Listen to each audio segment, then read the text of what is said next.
Unfortunately, look, we knew that Erick All Jr. Missed most of last season due to a season-ending injury with the ACL injury, and unfortunately, there's been complications and a setback with recovery that is going to knock him out for all of next season. So Brutal. again, Bengals tight end Erick All Jr. expected to miss the entire 2025 season. I'm not going to lie to you. Again, when the Bengals drafted him, I was like, dang it, I actually really liked Erick All. And again, I think the Bengals, looking for that, dominant tight end that we see quite a few of those throughout the NFL. I'm not saying that that's him, but I think he had the makeup to potentially be that. The only reason he wasn't drafted higher is because of the injury concerns in college. Unfortunately, those injury concerns starting to, make up his early goings of an NFL career.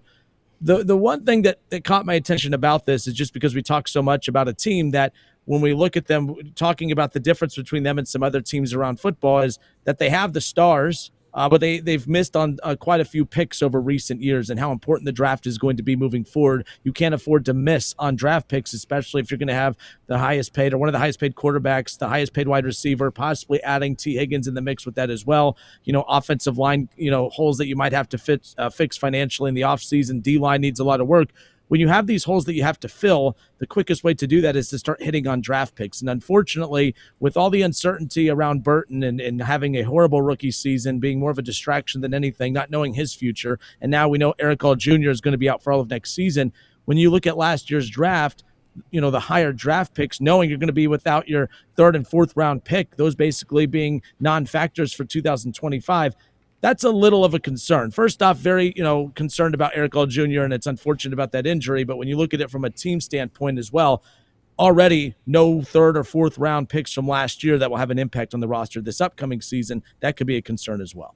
Yeah, it's certainly not what you want. We've talked about how important the draft is with building a defense here, and those are two picks on offense that would have alleviated the need to fill some roles on offense if they had filled the shoes that you wanted them to fill. Erick All looked great before he got hurt. He got hurt later in the season. I think it was week 9 against the Raiders when he got hurt, and in those first 8 weeks, really, after he took control, after T. Higgins came back of that versatile true tight end role, and Mike Gesicki wasn't needed as the receiver anymore, he looked awesome. And it really pushed tight end down the list of needs for me going into the next season. But with him out and the uncertainty around Gesicki's future, I think tight end shoots up the board, which is really unfortunate with the other needs this team has. I think that's something you're going to have to look at. And then with Jermaine Burton, obviously that changes the T. Higgins conversation drastically. If he was able to perform at the level they wanted him to perform at, my main worry going into this offseason is, will this stop the Bengals from taking risks? And that's not what I want. I don't want the Bengals to look back at last year's draft class and say, we're not going to take any risks anymore. Because Erick All was a huge risk. He was a guy who was projected to go a lot higher than he was in the 4th round, but he kept falling because of the injuries, an ACL tear to his right knee, the same injury he suffered this year with the Bengals. And Jermaine Burton, obviously the character concerns. He was talented much higher than the 80th pick, and he fell down to where he was, and the Bengals took him. Neither of those gambles paid off. But I don't want the Bengals to just sit there in the mid-rounds of this year's draft and next year's draft or however long this current regime is here and say that they're going to take the safe pick every time, because that's not how you hit. That's not how you win, and it's not a good formula to operate within. So I hope they're still willing to take risks, even though those two didn't work last year. It's a tough hill to climb, but they don't have a choice at this point.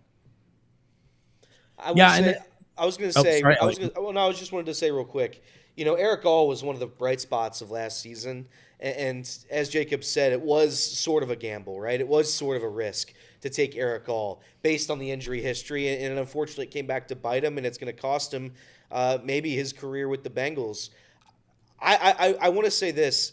The Bengals, I know Jacob just kind of said that he wanted to take the risks. I'm okay taking the safe pick every once in a while. I'm okay taking the pick that, that on paper makes the most sense, and it doesn't get everybody excited, but, the guy's going to be able to play for the Cincinnati Bengals and be a consistent asset to the team.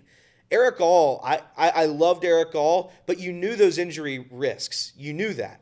And now I don't know if you could really trust Erick All to be your tight end, given the fact that, one of his knees is going to have that same issue probably for the rest of his entire career.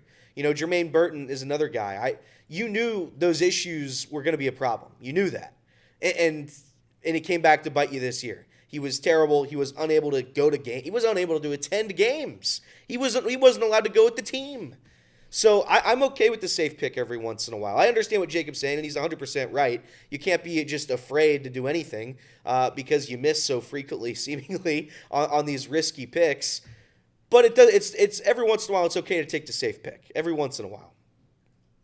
Yeah, and I agree. You have to be aggressive with some of these picks at times. But that was my red flag from last year's draft with the Bengals. And I know people didn't really care for my take on that. And when I said I don't think the Bengals were good enough to take gambles on so many picks that high up. 3 of the top 4 picks that the Bengals had all had red flags associated with them, some more severe than others. For instance, Mims didn't have a lot of starts in college because of injuries. And luckily, he has shown a lot of promise as well, but he was pretty banged up throughout his rookie season as well. Obviously, the Burton concerns, and then obviously the all junior concerns. So 3 of those top 4 picks that all had red flags, all of those red flags, you could have waived them throughout the regular season or throughout this last season. They played a role in that. But you're right, Jacob. You can't just go back into your shell and just not and take less talented players because you're afraid of those. I think you got to balance it a little bit. I thought they were too aggressive with that stuff last year in the draft. It has bitten them in the behind a little bit and set them back on some of their decision making. Because if Burton panned out, losing T is not as big of a deal, and it saves you 20 to 25 million possibly. If the tight end, if All Jr. worked out and isn't injured, and there's not a lot of concern there, now you're not as much focused financially investing heavily into the offense. You can use some of those dollars to put over on the defense. Now the draft and your free agent money that you're going to have is going to be associated with some of the spots that you hoped you would have filled last year in the draft. That's the only concern moving forward about that, is they're trying to tighten things up to make sure that it doesn't happen again. What's happened the last 2 years of missing the playoffs. I would say as well, some of those safe picks, just like board-wise, how they fall, who's supposed to be easy layups, those haven't worked for the Bengals either. I mean, Myles Murphy at 28, he was projected to be a top 15 pick most of the draft cycle. That should have been a layup to be a difference-making player. And then Dax Hill at 31, another guy who was projected to be a top 20, top 15 pick. So the Bengals have missed on the safe picks just as much as they've missed on the risky picks. So I don't know if there's a good way to go for a team without a scouting department. You're always going to be fighting an uphill battle in the draft. You don't know who's good. You haven't watched film until the season's over because you don't have scouts. So I think the Bengals are, doing this with both arms tied behind their back, and we'll see if they're able to navigate through it, because for the first time in franchise history, they have to. They don't have a choice but to hit in the draft. They've been able to mask those holes and misses for a while now, and now with the contracts they're going to have out after this offseason, they're not going to be able to do that anymore. So hopefully they change the way they operate. I think that's the best chance for them to hit on more draft picks, but if they don't, it's going to come down to some luck.